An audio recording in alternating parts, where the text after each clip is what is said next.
ویسے تو تمام مسلمان اس بات کو جانتے ہیں، مومنین کو پتہ ہے کہ جمعہ عید المومنین ہے، لیکن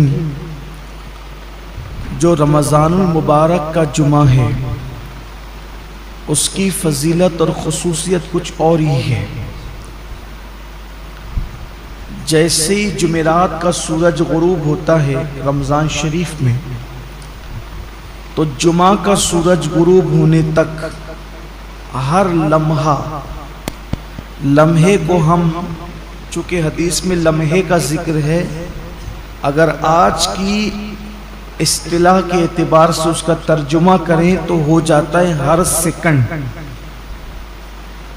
تو ہر لمحے میں 70,000 ایسے جہنمیوں کو اللہ جہنم سے آزاد کرتا ہے جن کے لیے جہنم کا عذاب لازم ہو چکا ہو، اپنے کرم سے وہ یوں ہی آزاد کرتا ہے، اور یہ سلسلہ پوری رات چلتا رہتا ہے، ہر لمحہ 70,000 پھر اس کے بعد دن میں بھی یہی سلسلہ، حتیٰ کہ جو جمعۃ المبارکہ کی آخری ساعت غروب آفتاب کے وقت آتی ہے، تو وہ جو سورج غروب ہونے سے لے کر اب سورج غروب ہونے تک جتنے لمحات میں 70,000 بخشے گئے تھے، ان سب کی تعداد کے برابر اس آخری گھڑی میں اتنے ہی لوگوں کو بخشا جاتا ہے۔ یہ ہے جمعہ کا رمضان المبارک، رمضان المبارک کا جمعۃ المبارک، ماہ رمضان کے جمعۃ المبارکہ کی شان یہ ہے۔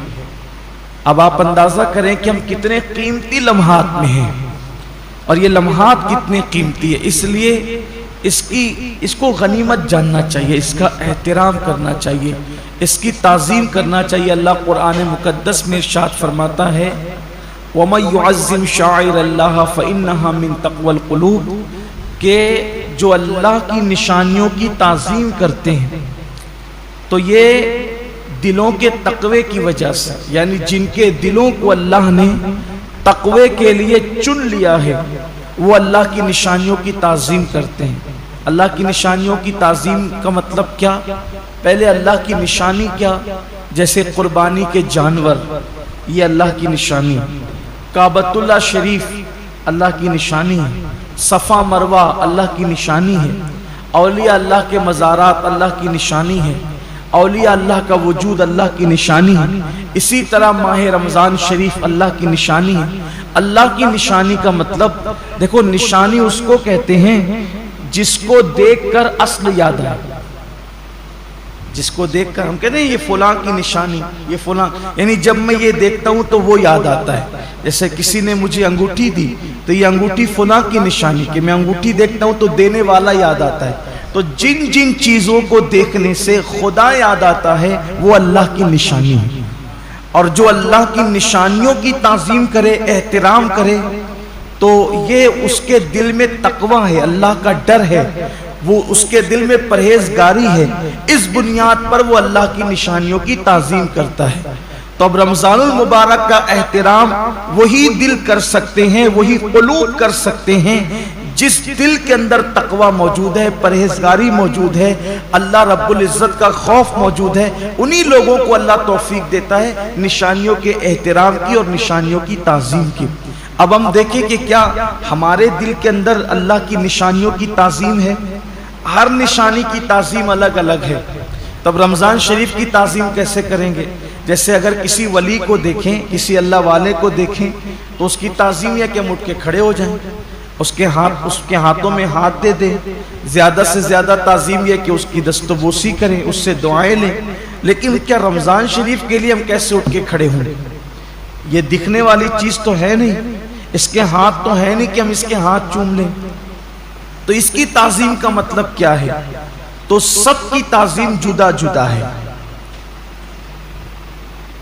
اللہ کے حرم کی تعظیم یہ ہے کہ جب حرم میں داخل ہو جاؤ تو جن چیزوں سے اللہ نے منع کیا ان چیزوں سے رک جاؤ۔ تو ایسے ہی رمضان المبارک کی تعظیم یہ ہے کہ اس کے روزے رکھے جائیں، اس میں تراویح پڑھی جائے، اور اس میں اپنے آپ کو ظاہری اور باطنی گناہوں سے بچایا جائے، یہ اس کی تعظیم ہے۔ کیا واقعی ایسا ہو رہا ہے؟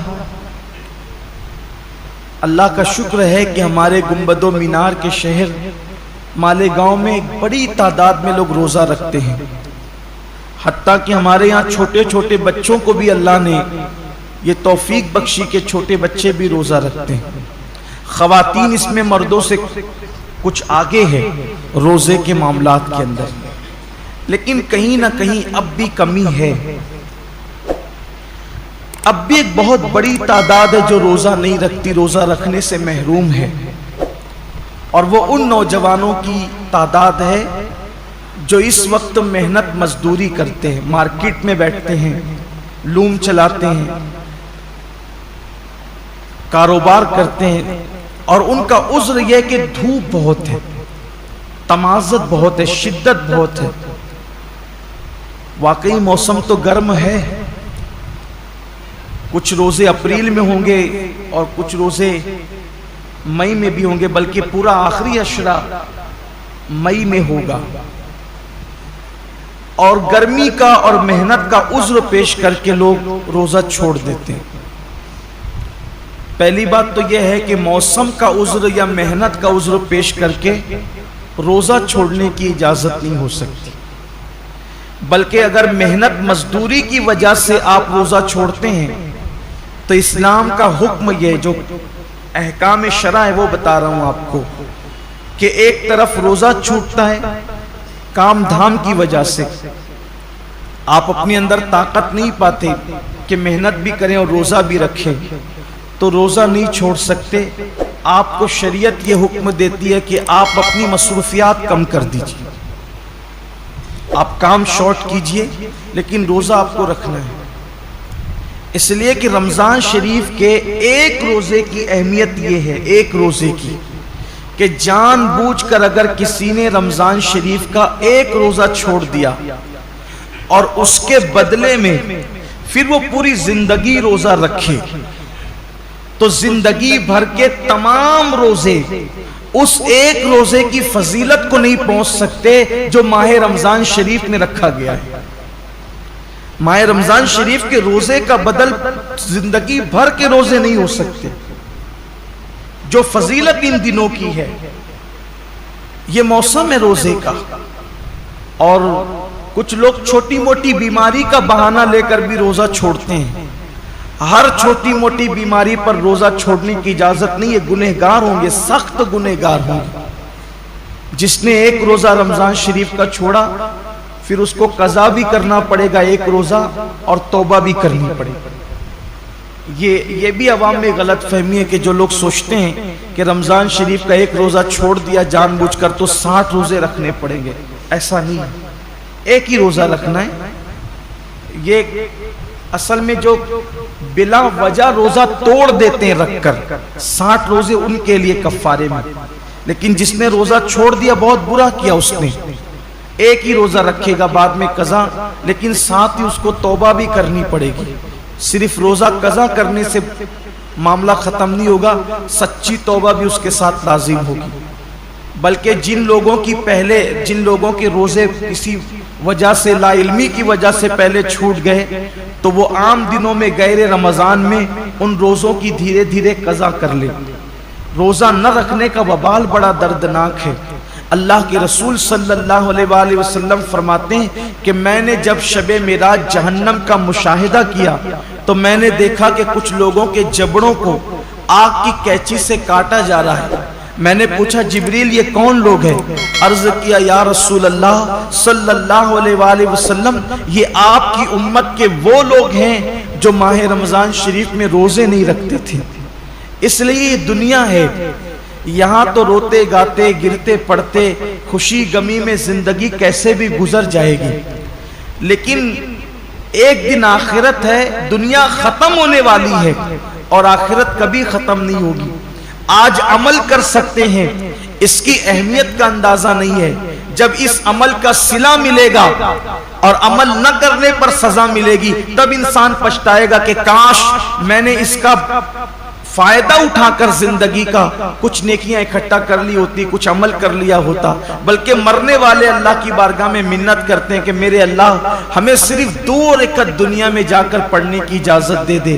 لیکن ارشاد ہوتا ہے بندے جب ہم نے تجھے موقع دیا تھا اس وقت تو نے اس سے فائدہ نہیں اٹھایا، اب زندگی ختم ہو گئی ہے، اب دوبارہ کسی کو دنیا میں نہیں بھیجا جائے گا۔ اس لیے میں اپنے نوجوانوں سے کہتا ہوں بہانہ مت کیجئے، روزہ رکھنے والے کو صبر اللہ دیتا ہے۔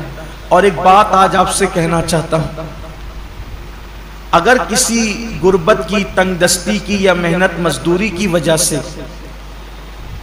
آپ کا روزہ پر مشقت ہے، آپ کے روزے میں مشقت ہے، تکلیف ہے، تو یہ بات ہمیشہ یاد رکھیے گا کہ جس نیکی میں جتنی تکلیف ہوگی، جس نیکی میں جتنی تکلیف ہوگی اس کا صلہ اتنا بڑھا دیا جائے گا۔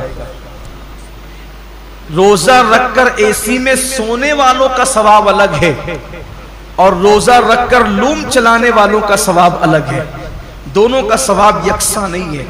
روزہ رکھ کر کے اے سی میں آفسوں میں بیٹھنے والوں کا اجر الگ ہے اور روزہ رکھ کر کے دھوپ میں مارکیٹ میں بیٹھنے والوں کا اجر الگ ہے۔ وجہ کیا ہے؟ دیکھیے ڈاکٹر اقبال نے اس فلسفے کو بہت اچھے سے سمجھایا ہے۔ اقبال کہتے ہیں الفاظ و معانی میں تفاوت نہیں، لیکن الفاظ و معانی میں تفاوت نہیں، لیکن ملا کی اذان اور مجاہد کی اذان اور۔ جو مسجد کے اندر کھڑے ہو کر کے اذان دیتا ہے اس کے الفاظ بھی وہی ہے، اور جو مسجد کے اندر اذان پڑے اس کا معنی بھی وہی ہے، اور جو جہاد کے صحرا میں اذان دے اس کا معنی بھی وہی ہے اور اس کے الفاظ بھی وہی ہے۔ لیکن جو اذان کا ثواب مسجد میں کھڑے ہونے والے مؤذن کو ملتا ہے وہ مجاہد کو نہیں ملتا، اس لیے کہ دونوں کی اذان میں بڑا فرق ہے۔ مؤذن کی اذان پر چند لوگ مسجد میں آتے ہیں اور مجاہد کی اذان پر پوری قوم کو اللہ کامیابی اور فلاح عطا فرماتا ہے، دونوں میں بڑا فرق ہے۔ اس لیے کہ یہ اذان پنکھوں کے سائے میں ہے، یہ اذان چھت کے سائے میں ہے، یہ اذان راحتوں میں ہے، اور وہ اذان مشقتوں اور تلواروں کے سائے میں، دونوں میں فرق ہے۔ تو اسی طریقے سے اقبال کی فکر سے روشنی لے کر کہہ رہا ہوں، اور حدیث پاک کہ جس نیکی میں جتنی مشقت اور تکلیف ہوگی اس کا صلہ اتنا بڑھا دیا جائے گا۔ تو لوم چلانے والے مزدور کبھی غمگین نہ ہوں کہ کیسے کریں، ہمت سے کام لیجئے، جہنم مت خریدیے، جہنم کی کا عذاب مت خریدیے۔ اگر اللہ کی مرضی کسی کو مزدور بنایا، کسی کو سیٹ بنایا، لیکن آپ کو کام ہمت سے لینا ہے، اللہ اس کا صلہ بہت بڑھا دے گا، اللہ اس کا اجر بہت بڑھا دے گا۔ اور پھر کاش کہ ایسا ہوتا کہ اس سنت کو زندہ کیا جاتا کہ اللہ کے رسول علیہ السلام جب رمضان شریف آتا تھا تو خطبہ دیتے تھے اور فرماتے تھے لوگوں جو تمہارے مزدور ہیں رمضان شریف میں ان کی مزدوری کچھ کم کر دو، یعنی ان مزدوروں کا کام کچھ کم، ان کو صلہ تو پورا دو، مزدوری پوری دو، لیکن ان کا کام کچھ کم کر دو، جیسے دوپہر میں ان کو سونے کا موقع دے دو۔ اب یہاں تو سیٹھوں کا حال یہ ہے کہ اگر مزدور نماز پڑھنے رمضان شریف میں بھی جائے تو ان کے ماتھے پہ شکن آتا ہے۔ یہ لوگ کہتے ہیں نا کہ حالانکہ سارے سیٹ ایسے نہیں ہیں، کچھ اگر سیٹ لوگ یہاں ہیں تو وہ برا نہیں مانے، مجھے تو لوگوں نے یہاں تک کیا کے بتایا کہ ایک سیٹ صاحب حافظ قرآن ہے، مجھے لوگوں نے نام کے ساتھ بتایا، میں نام نہیں لوں گا کیونکہ میں اللہ کے گھر میں واعظ و نصیحت کرنے کھڑا ہوا، غیبت کرنے کھڑا نہیں ہوا۔ کہا وہ حافظ قرآن ہے، وہ خود نماز میں گئے اور جب مزدور نماز پڑھ کر کے آئے تو انہوں نے کہا کہ اب جا تو نماز ہی پڑھتے رہے، یہاں سے نکل جا۔ یہ صورتحال ہے۔ پھر جس قوم کو کا حال یہ ہو کہ وہ اس قدر گندی سوچ کی حامل ہو جائے کہ وہ اپنے مزدور کو نماز پڑھنے تک جانے نہ دے، پھر ان کے کاروبار تباہ نہیں ہوں گے تو اور کیا ہوں گے؟ ان کے کاروبار کی ملائی دوسرے لوگ نہیں کھائیں گے تو کیا کریں گے؟ کل اور آج کے کاروبار میں کچھ فرق محسوس کرتے ہیں آپ؟ کل کی برکتوں میں اور آج کی برکتوں میں آپ کچھ فرق محسوس کرتے ہیں؟ کل بھی ہمارے باپ داداؤں نے کاروبار سنبھالا اور آج بھی ہماری نئی نسل سنبھال رہی. فرق یہ ہے کہ وہاں جب دین کا معاملہ آتا تھا تو وہ اپنے آپ کو سرنڈر کر دیتے تھے. قدرت نے انہیں برکتوں سے نوازا تھا. آج بہت کاروبار بڑھا لیا گیا ہے لیکن پھر بھی ہائے ہائے کیے جا رہے ہیں. برکتیں اٹھ گئی ہے. وجہ یہ کہ دین سے دوری ہے, مذہب سے دوری. اور انسان جب دین سے دور ہوگا تب تک وہ روئے گا, تب وہ پچھتائے گا, تب تک ناکامی اس کے گلے کا ہار بنے گی. تو آئیے, اللہ رب العزت نے اتنا خوبصورت سا مہینہ ہمیں دیا ہے, اس لیے میری گزارش ہے کہ اس مبارک مہینے میں پہلے تو روزوں کا اہتمام کریں. اور جن کو چھوٹی موٹی بیماریاں ان سے بھی کہتا ہوں, بیماری کا بہانہ لے کے سر درد ہے, بخار آ گیا ہے, کورونا ہو گیا ہے, ان چیزوں کو لے کر کے آپ روزہ نہ چھوڑیں. اس لیے کہ وہ اور بیماریاں ہیں اور اس حد تک بیماری ہے جس کو بہت سیریس میٹر کہتے ہیں, وہاں روزہ چھوڑنے کی اجازت ہے کہ جب آدمی رکھ ہی نہیں سکتا, بیماری بڑھ جانے کا یقین ہو, مر جائے گا, بیماری بڑھ جائے گی, تکلیف بڑھ جائے گی. جب کوئی مسلمان پابند شرع, کوئی دین کی سمجھ رکھنے والا ڈاکٹر کہہ دے تو بات الگ ہے. اپنی مرضی سے فتویٰ دینا کہ میں نے روزہ نہیں رکھنا, میں بیمار ہوں, جبکہ اللہ کے رسول علیہ السلام کا فرمان ہے روزہ رکھو صحت مند ہو جاؤ. روزے سے بیماری نہیں بڑھتی بلکہ روزے سے صحت ملا کرتی.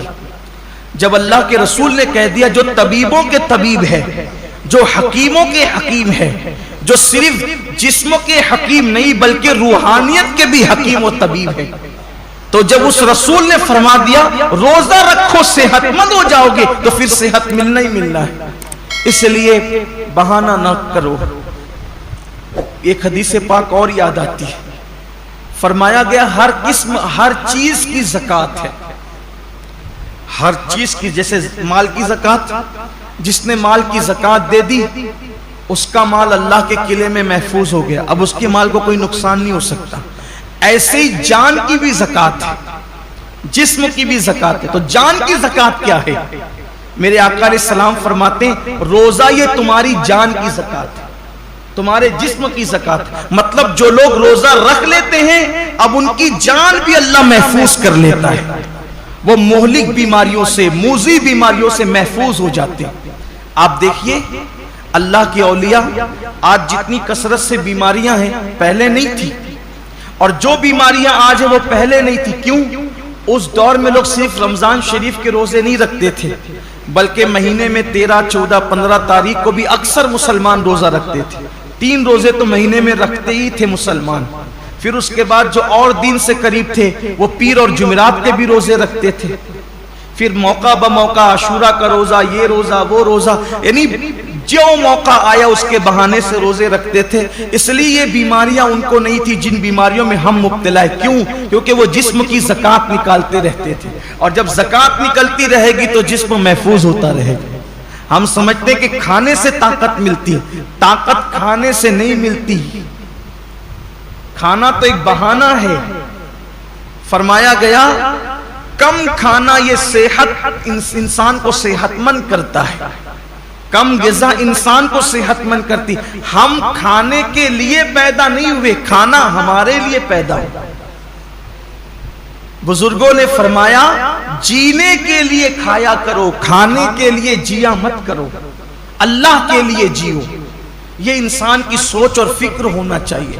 تو پہلی چیز یہ ہے روزہ رکھیے, روزے کا اہتمام کیجیے, اور روزہ رکھیے تو اس طرح رکھیے جیسے اللہ نے روزہ رکھنے کا حکم دیا ہے. یہ دوسرا باب آپ کے سامنے پیش کرنے لگا. پہلے تو روزہ رکھیے, اب جو روزہ رکھتے ہیں ان کے لیے اس طرح رکھیے جیسے اللہ نے رکھنے کا حکم دیا. اب اللہ نے روزہ رکھنے کا حکم کیسے دیا؟ حدیث پاک میں آتا ہے کہ اللہ کے رسول صلی اللہ علیہ وآلہ وسلم فرماتے ہیں کہ بعض روزے دار ایسے ہوتے ہیں جن کو روزے میں بھوک اور پیاس کے سوا کچھ نصیب نہیں ہوتا. یعنی صرف وہ بھوکے اور پیاسے رہتے ہیں, بس ان کو کچھ ملنا نہیں ہے. وجہ اس لیے کہ انہوں نے جو حلال کھانا تھا، توجہ کرنا، جو حلال کھانا تھا، جیسے کھانا حلال ہے نا، پانی بھی حلال ہے، مغرب بعد تو کھا سکتے ہیں نا، وہ تو حلال ہی ہے، صبح صادق سے پہلے کھا سکتے ہیں، حلال ہی ہے، لیکن روزہ رکھنے کی نیت کرنے کی وجہ سے وہ حرام ہو گیا تو رک گئے کھانے پینے سے۔ لیکن جس کھانا جو حلال تھا روزے سے پہلے اور روزے کے بعد، وہ روزے کی حالت میں تو ہم رک گئے کھانے پینے سے، فریج بھری ہوئی ہے پھلوں سے رک گئے ہیں، کچن بھرا ہوا ہے کھانے سے رک گئے ہیں، مگر گالی تو ہمیشہ حرام ہے۔ کیا روزے میں لوگ گالی سے بھی رکے؟ پاپ کی نظر کسی عورت پہ اٹھانا یہ تو ہمیشہ حرام ہے۔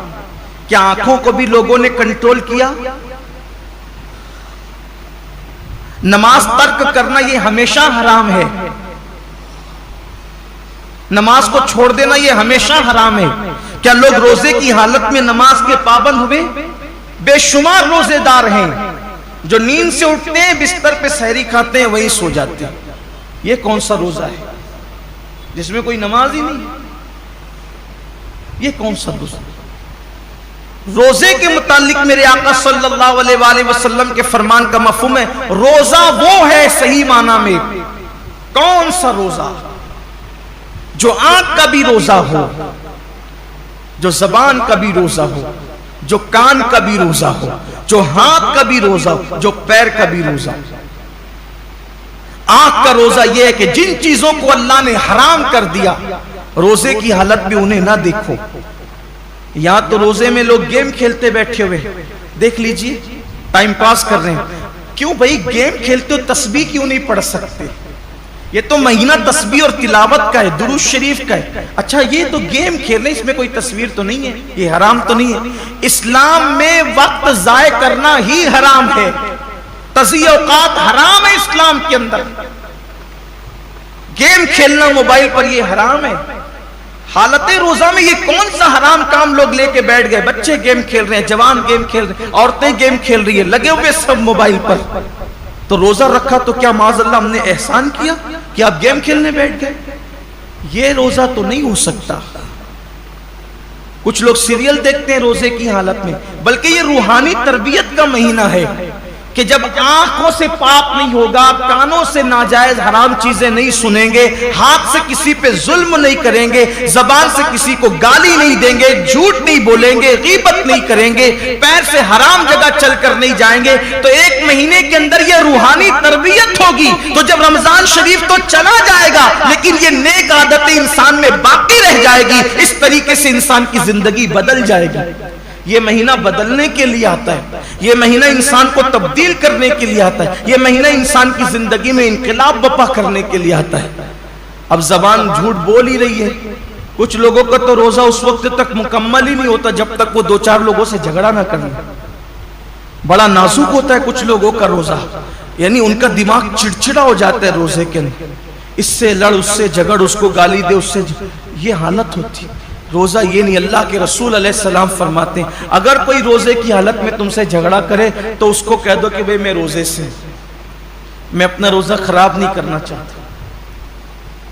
روزے میں جھگڑا نہیں ہونا چاہیے، روزہ نہیں ہے۔ اب آپ کے سامنے بتاؤں، ایسا روزہ رکھو کہ کھانے پینے کے ساتھ آنکھ پہ بھی کنٹرول ہو، زبان پہ بھی کنٹرول ہو، ہاتھ پہ بھی کنٹرول ہو، پیر پہ بھی کنٹرول ہو، سوچ پر بھی کنٹرول ہو۔ اب ایسے روزے کا صلہ کیا ہے؟ تو اللہ خود فرماتا ہے روزہ میرے لیے ہے اور میں ہی اس کی جزا ہوں۔ یعنی ہر نیکی اور ہر نیک عمل کی جزا جنت ہو سکتی ہے، لیکن روزہ تنہا وہ عبادت ہے کہ آپ نے جس کا حق ادا کیا اس کا صلہ جنت نہیں بلکہ مالک جنت ہے۔ سوچے تو صحیح روزہ کیا چیز ہے۔ مالک جنت کیسے صلہ ہے؟ مطلب یہ کہ اللہ روزے داروں کو اپنا دیدار نصیب فرمائے، روزے داروں کو خدا کا دیدار۔ صحابہ نے پوچھا یا رسول اللہ ہم اللہ کا دیدار کیسے کریں گے؟ تو آقا فرماتے ہیں جیسے تم آسمان پر چاند دیکھتے ہو بلا تکلف، بلا تمثیل، تم اللہ کا یوں دیدار کرو۔ سوچئے حضور اتنے خوبصورت ہیں تو حضور کو بنانے والے رب کے حسن کا عالم کیا ہوگا. کائنات اتنی خوبصورت ہے تو کائنات کو بنانے والے رب کے حسن اور اس کے جمال کا عالم کیا ہوگا. تو اللہ کے لیے ایسا روزہ رکھو اور پھر جاتے جاتے یہ مہینہ مواسات کا مہینہ، غم گساری کا مہینہ ہے، غم خاری کا مہینہ ہے. مواسات کا مطلب، غم گساری کا مطلب، غم خاری کا مطلب ایک دوسرے کا خیال رکھو، ایک دوسرے کا خیال رکھو. نمائشی طور پر نہیں، حقیقی طور پر. ایک دوسرے کا خیال رکھنے کا مطلب اگر کوئی حاجت مند نظر آئے اس کی حاجت کو پورا کرو، کوئی تکلیف میں نظر آئے اس کی تکلیف کو پورا کرو. بلکہ آپ مجھے یہ بتائیں کہ آخر اللہ رب العزت تو بے نیاز ہے، جن کے گھر کی فریجیں بھری ہے، کچن بھرے، ان کو بھوکا رہنے کا حکم کیوں دیا؟ کبھی سوچا روزے کا فلسفہ کیا ہے کہ دن بھر تمہیں بھوکا پیاسا رہنا ہے، سب کچھ ہے پھر بھی بھوکا پیاسا رہنا. جیسے کچھ نیکیاں، کچھ عبادتیں خاص مالداروں کے لیے رکھی ہے، ویسے کچھ عبادتیں اللہ غریبوں کے لیے رکھ دیتا. جیسے قربانی مالداروں کے لیے ہے، زکوٰۃ مالداروں کے لیے ہے، حج مالداروں کے لیے، یہ عبادتیں تو مالداروں کے لیے مخصوص کر دی.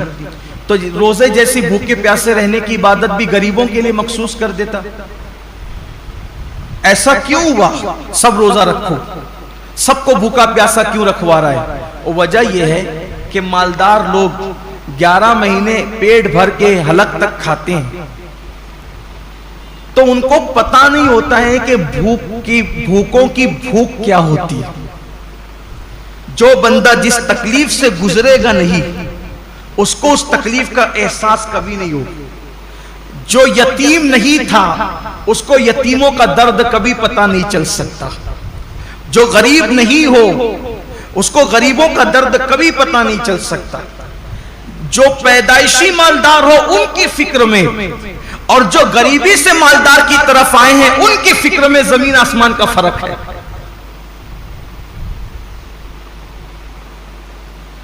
ایک مرتبہ کا واقعہ ہے کہ کچھ غریب قافلے گزر رہے تھے مالداروں کی بستی سے. کچھ غریبوں کے قافلے گزر رہے تھے مالداروں کی بستی سے، تو وہ نیچے کی پڑی ہوئی روٹیاں اٹھا کر کے کھا رہے تھے. تو مالداروں کے بچوں نے ان کو دیکھا تو اپنے باپ سے پوچھا کہ یہ لوگ نیچے کی روٹی پڑی ہوئی کیوں اٹھا کے کھاتے ہیں؟ تو باپ نے جواب دیا، بیٹے ان کو روٹی نہیں ملی اس لیے یہ روٹی اٹھا کے کھائے. تو کہا ابا ان کو روٹی نہیں ملے تو انہیں چاہیے تھا کہ یہ دکان سے کیک خرید لیتے. اب اس بچے کو کیا پتا کہ جنہیں روٹی نصیب نہیں وہ کیک کہاں سے خریدیں گے، لیکن اس کی سوچ تھی چونکہ وہ مالدار گھر میں پیدا ہے. تو جو غربت، اسی لیے اللہ نے اپنے محبوب صلی اللہ علیہ وآلہ وسلم کو یتیم پیدا فرمایا. اسی لیے اللہ نے اپنے محبوب صلی اللہ علیہ وسلم کی پرورش غریب گھر میں فرمائی. کیوں؟ کہ محبوب کو ایسی غربت سے گزارو اور ایسی یتیمی سے گزارو، کیونکہ جو غریبوں کا ماوا اور یتیموں کا ملجا بنا کر بھیجا گیا ہو، جب تک اس منزل سے گزریں گے نہیں تو وہ حقیقی درد کا احساس جو ایک غریب کو غربت کی وجہ سے ہو سکتا ہے، ایک یتیم کو یتیمی کی وجہ سے ہو. اسی لیے تو اللہ کے رسول علیہ السلام یتیموں کو دیکھتے تھے تو آنکھوں میں آنسو آ جاتے تھے. کیوں؟ اس لیے کہ حضور خود یتیمی سے گزرے تھے، وہ در یتیم تھے. آقا فرماتے ہیں میں اس ماں کا بیٹا ہوں کہ میری ماں دھوپ میں سکھا ہوا گوشت کھا کر کے زندگی گزارتی، اور میری ماں کو میں نے سوکھے ٹکڑے کھاتے ہوئے دیکھا. اللہ کے رسول علیہ السلام یہ فرماتے ہیں. تو یہ روزے جو رکھائے جاتے ہیں ایک مہینے تک، اس کی بہت ساری حکمتوں میں سے ایک حکمت یہ بھی ہے 11 مہینے تک پیٹ بھر کر کھانے والوں ذرا ایک مہینے بھوکے رہ کر دیکھو کہ دنیا کے اندر جو قوم روٹی کے ٹکڑے کو ترس رہی ہے آخر بھوک کس چیز کا نام ہے، تاکہ ان کی بھوک کا تمہیں احساس ہو. اور بھی حکمتیں، لیکن ایک حکمت یہ بھی ہے کہ ان کی بھوک کا تمہیں احساس ہو. تو یہ مہینہ مواسات کا مہینہ ہے. حاجتیں پوری کرنے کا مہینہ ہے، تکلیفیں پوری کرنے کا مہینہ ہے۔ اللہ کے رسول علیہ السلام کا فرمان ہے، حدیث پاک میں آتا ہے کہ جو ماہ رمضان شریف میں اپنے کسی مومن بھائی کی صرف ایک حاجت پوری کر دے، ایک حاجت، اللہ تعالیٰ اس کی 10 لاکھ حاجتوں کو پورا فرمائے گا اور اس کو گناہوں سے ایسے پاک کر دے گا جیسے وہ ابھی اپنی ماں کے پیٹ سے پیدا ہوا۔ اس لیے اگر اللہ نے آپ کو نوازا ہو دولت سے، اگر اللہ نے آپ کو نوازا ہو مال سے، اگر اللہ نے آپ کو خوشحال رکھا ہو تو اپنے رشتہ داروں کا خیال کریں، اپنے گرد و پیش کا خیال کریں۔ میں تو صرف یہی عرض کرنا چاہتا ہوں کہ ہر آدمی اگر صرف اپنے رشتہ داروں کو سنبھال لے تو مسلمانوں کی غربت کا خاتمہ ہو جائے۔ اس لیے اپنے گرد و پیش کا جائزہ لیں، حسب حیثیت حسب طاقت ایک دوسرے کی مدد کریں، اور ایک دوسرے کی مدد کرنے کے ساتھ ساتھ اللہ تعالیٰ نے اگر آپ کو مال دیا ہے، دولت دیا ہے، تو اپنے مال سے مدارس اسلامیہ کی بھی مدد کریں، اس لیے کہ جب تک مدارس ہیں تب تک علم زندہ ہے، اور جب تک علم زندہ ہے تب تک اسلام زندہ ہے۔ اللہ کے رسول علیہ السلام فرماتے ہیں العلم حیات الاسلام و عماد الدین، کہ علم اسلام کی زندگی ہے، جب تک علم رہے گا اسلام رہے گا۔ اچھے امام آپ کو مدرسوں سے ملتے ہیں، اچھے خطبہ آپ کو مدرسوں سے ملتے ہیں، اچھے رہنما آپ کو مدرسوں سے ملتے ہیں۔ کچھ لوگوں کو مدرسوں سے بڑی چڑ ہے، یہ یہودیت کی فکر ہے، یہ نصرانیت کی فکر ہے، یہ مشرکین کی فکر ہے، مدارس سے نفرت اور اہل مدارس سے نفرت۔ یاد رکھیے مدارس کا تعاون کرنا اسلام کو فروغ دینے میں ایک بہت بڑا قدم اٹھانا ہے۔ آپ جس بھی مدرسے سے متفق ہیں، جہاں کے کام سے آپ مطمئن ہیں، وہاں مدرسے کی مدد کریں۔ ساتھ ہی ساتھ آپ کی ہماری اپنی تحریک سنی دعوت اسلامی مختلف شعبہ جات میں کام کر رہی ہے جو آپ کی نگاہوں کے سامنے ہے۔ الحمدللہ شعبہ دعوت و تبلیغ ہو، شعبہ مدارس ہو، شعبہ مساجد ہو، شعبہ خدمت خلق ہو، اس طرح کے شعبہ جات سنی دعوت اسلامی سال بھر اس میں کام کرتی اور آپ دیکھتے رہتے ہیں۔ اللہ کا شکر ہے شعبہ مدارس کے زیر اہتمام 3 دارالعلوم چلتے ہیں اور 60 مدارس اور مکاتب چلتے ہیں، اور 60 مکاتب جو پورے شہر میں چلتے ہیں، تقریباً اس میں 2700 کم و بیش طلبہ اور طالبات تعلیم حاصل کرتے ہیں۔ تو اگر اللہ نے آپ کو نوازا ہے تو اپنے زکوٰۃ، خیرات اور فطرے کی رقم سے آپ ان تمام شعبہ جات کو مضبوط کریں۔ اللہ کا شکر ہے اجتماعی شادیوں کا نظم بھی آپ دیکھتے رہتے ہیں، سال بھر میں ساری ایکٹیویٹیز آپ کے سامنے ہیں۔ آپ دیتے ہیں پیسے، اس کے بدلے میں آپ کو حفاظ کرام دیے جاتے ہیں، علماء کرام دیے جاتے ہیں جو آپ کی نگاہوں کے سامنے ہیں۔ یعنی آپ کی دی ہوئی رقم آپ کی نگاہوں کے سامنے آپ کے اپنے شہر پر خرچ ہوتی ہے اور آپ کے اپنے شہر کے بچوں پہ خرچ ہوتی ہے۔ اس لیے آپ زکوٰۃ تو نکالیں گے، کہیں نہ کہیں دیں گے، اس سے بہتر ہے کہ آپ کی زکوٰۃ آپ کی نگاہوں کے سامنے صحیح مصرف میں خرچ ہو۔ اس کے لیے آپ ہمارے ذمہ داران سے رابطہ قائم کریں۔ مثال کے طور پہ مسجد کے ہمارے امام صاحب حضرت مولانا حافظ و قاری غفران رضا اشرفی صاحب، وہ یہیں آپ کو موجود ملتے ہیں، آپ ان سے رابطہ کر لیں۔ ہمارے عثمان بھائی ہیں، ان سے رابطہ کر لیں۔